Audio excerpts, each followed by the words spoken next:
It's hard to believe, but ever since E3 2019, Final Fantasy VII Remake news and information has just been pouring out. Recently, we've seen more of the game than we've ever seen before, but there are still a lot of questions being raised about the game's content that many people had concerns about. Unfortunately, this latest interview done with Final Fantasy VII Remake Director Tetsuya Nomura by popular Japanese gaming magazine Famitsu is honestly likely to raise more concerns than it is to calm them. Starting with those mysterious smog-like ghost things that seem to be threatening Aerith in the E3 2019 trailer. Nomura saying, quote, "The Watchmen of Fate, the black mist in the trailer, are mysterious beings that appear before the party wherever they go. I hope that even those who played the original will enjoy the new elements. So now we have a name for them, the Watchmen of Fate," which sounds pretty corny. And judging by the name, it's hard to get a feel for what they're actually supposed to do in the context of Final Fantasy VII, but I have a feeling we'll find out pretty soon. Nomura then follows up by giving us some confirmation on information that we had already suspected, saying, quote, "There are quite a bit of dialogue options. We are making it so the dialogue changes depending on your response, so the sheer volume of dialogue has increased.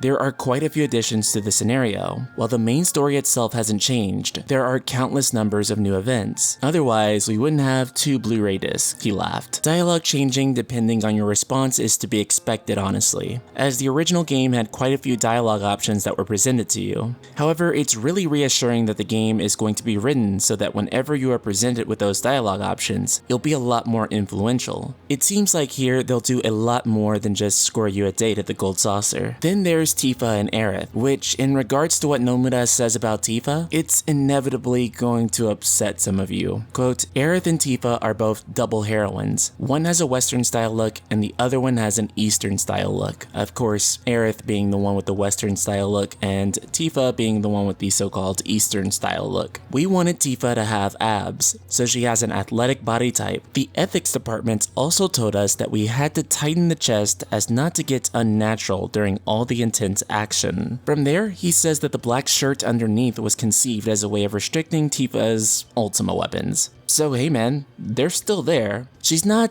technically nerfed, they just added a level of practicality that you would see in a real-life martial artist to her. Makes me wonder how her dress will look in the events of Wall Market. Then I think we'll really know what's going on. Though it makes me wonder why the ethics department had to make this decision. Instead of having things, we'll just say, flying all over the place, they decided to go with something more practical. And if that's the reasoning as opposed to straight up censorship, then I can live with that, as this is Final Fantasy and not Dead or Alive. Oh, and then there's the Honeybee Inn. Boy, you guys are not going to like this one. Just bear in mind that we don't fully know what this means yet, so it's kind of up to interpretation. If you're looking forward to Cloud in a purple dress in all his glory, you'll still be finding that in this game. However, regarding the events in Wall Market and the Honeybee Inn itself, it will be more modernized. Director Nomura saying, quote, "We've made it more modern. If we made the facility like we did in the original game, the physical unease would be staggering, so that was no good." To be fair, he does make a good point here. For those of us that played the original Final Fantasy VII, that level of discomfort is what made those events so fascinating and daring. So for them to be on the hush-hush is kind of saddening. But let's speak honestly for a moment. Had everything in the Honeybee Inn and Wall Market in general had been presented without consideration for the current, let's just say,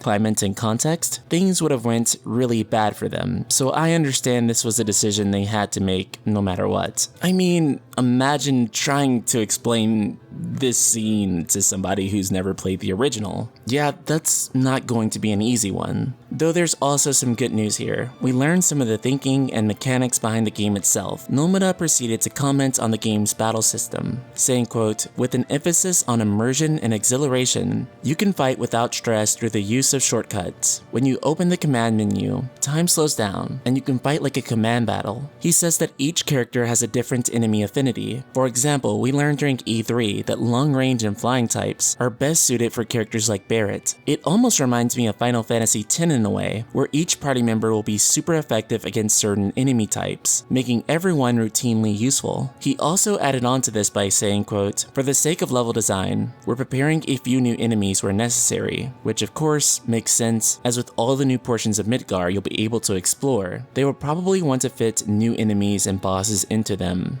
There was also some wonder if MP would recover naturally over time, similar to the way that it does in Final Fantasy 15, but it's been flat out stated that in order to recover MP, you'll have to use MP recovery items, such as ethers. I personally prefer this as it makes resource management more important, thus enhancing my immersion in the game by making me think more critically about how I want to spend my MP. So Ultima Weapons, what do you make of all this? Are you disappointed to hear the thinking behind some of the decisions like the Honeybee Inn, or the ethics department making a call about Tifa? Subscribe, click the bell icon, and let me know in the comments below. And if you've been enjoying my content, be sure to check out the Patreon for the Night Sky Prince, like my incredible supporter Oshio. Oshio is helping me bring you all the best Final Fantasy and JRPG content that I can as soon as humanly possible. A giant thank you to Oshio. Shout out to them and the rest of the Ultima community.